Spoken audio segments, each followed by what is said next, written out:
Hey, good morning. Yes, it is. It is Sunday, the 21st of September. It's getting close here. Winter's on its doorstep. So, what's today? Today's a Sunday sermon of how we talk ourselves out of doing things when the easier thing is to just do it. So, stay tuned.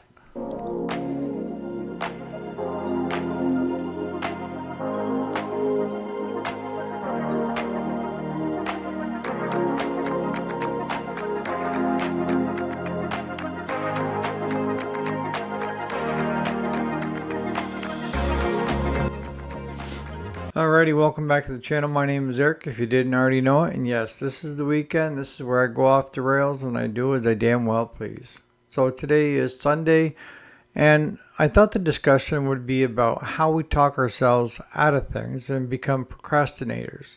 And I'm just as guilty as anybody. You sit there and you think about what you want to do, and then you count 10 things of why you shouldn't do it. And, well, you can do it tomorrow. And then tomorrow comes and you have those 10 same reasons that you decide, well, let me just do it the next day.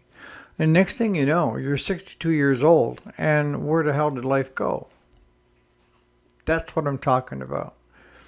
I've said so many times, you have to live like life with no regrets, or as few as possible. If you're sitting there listening to me saying, I have so many regrets in my life, it doesn't mean it has to be that way. You can change certain things, right? I mean, you can't go back into the past and change things miraculously. We don't have that power.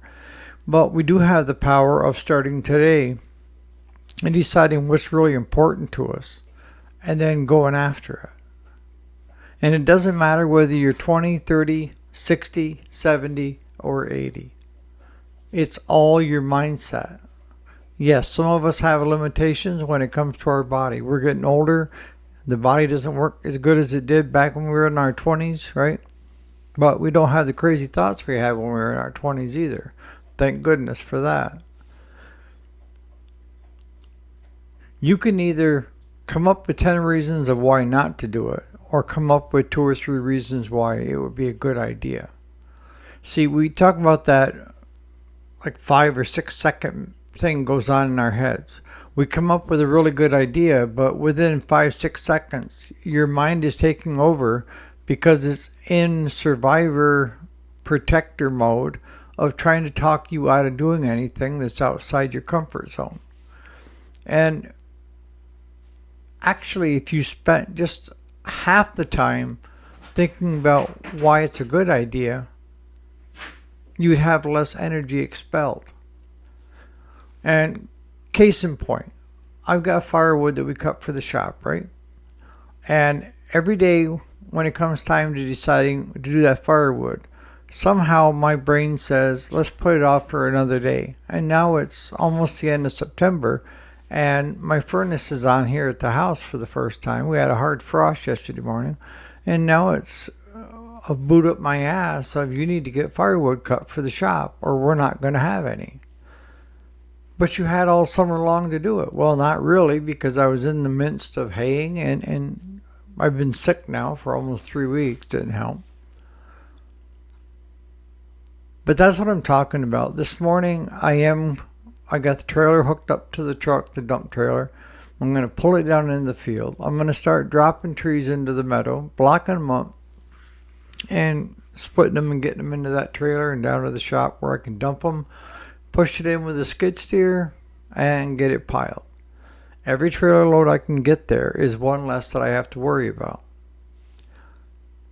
But how does that relate to you and what's going on with you? Well, are there things that you would like to do that you keep putting off? And it could be a vacation. This is the best time actually to have a vacation because it's cooler out. You're not in the dead heat of summer. And it's more enjoyable. Yesterday I went to an auction, and I know I'm getting off on a tangent, but I told you guys I was headed for an auction this weekend, and I was looking at getting a loader tractor that had air and heat, something for the winter to keep me warm, something in the summer they could turn on and have it a little cooler, or throw cloth in it where it's a little cooler, because The heat doesn't bother me as much as the cold does. But I did good. I spent less than $50.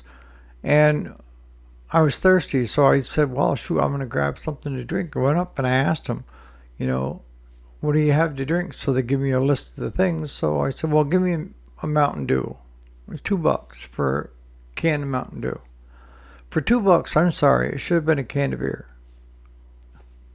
Thankfully, it wasn't a can of beer because I probably would have bought half the tractors there and had buyer's remorse this morning. But the tractor that I went to look at, that I was serious about, the farmer had contacted us 3-4 years back that it had a head gasket blown and wanted to know if we could fix it. And the answer was yes, but it would have to be during warmer temperatures because it was too big to get into our shop. We just did that on my Deutz. And I told Claude, if we're that deep, let's do all the head gaskets. And the way they're set up is you have 2 cylinders with a head gasket, 2 cylinders with a head gasket, and 2 cylinders with a head gasket. You don't have one head gasket for all 6 cylinders on the Deutzes, the cases, Case IHs. But I asked the auctioneer, I said, do you know if he ever had that head gasket fixed? And he said he didn't know there was a problem with the head gasket. So that tractor come up for time to bid, and it went up to $7,500, and if I had known that it was 100%, I probably would have bid. But knowing that they used it all weekend or all week getting the auction stuff together with the blown head gasket made me nervous. So when they started it up, you could hear the distinct piffing noise coming off that back head gasket. And it also had a ting to it that didn't sound right. So I looked at Claude and I said, no, we aren't doing it. Because I would have had buyer's remorse, because it's getting that time of year where it's getting late to try to do a head gasket. And if they've been running it for any length of time with a blown head gasket, you can ruin the head. And now you're into an expensive proposition. So I passed on all the tractors. I bought a nice little carrying case to put all my ratchet straps into so that it keeps them dry when we're not using them, and organized. But I went with the idea of looking for a specific tractor. And I'll be honest with you, yesterday morning I spent most of the morning talking myself out of going. Why waste my time? And it was actually good because there was a lot of people there that I hadn't seen since prior to my surgery. And everybody was asking how I was doing and glad that I was still here and that they were following me on Facebook. And I'm thinking, these people don't even have me on Facebook. I don't have them on my friends list.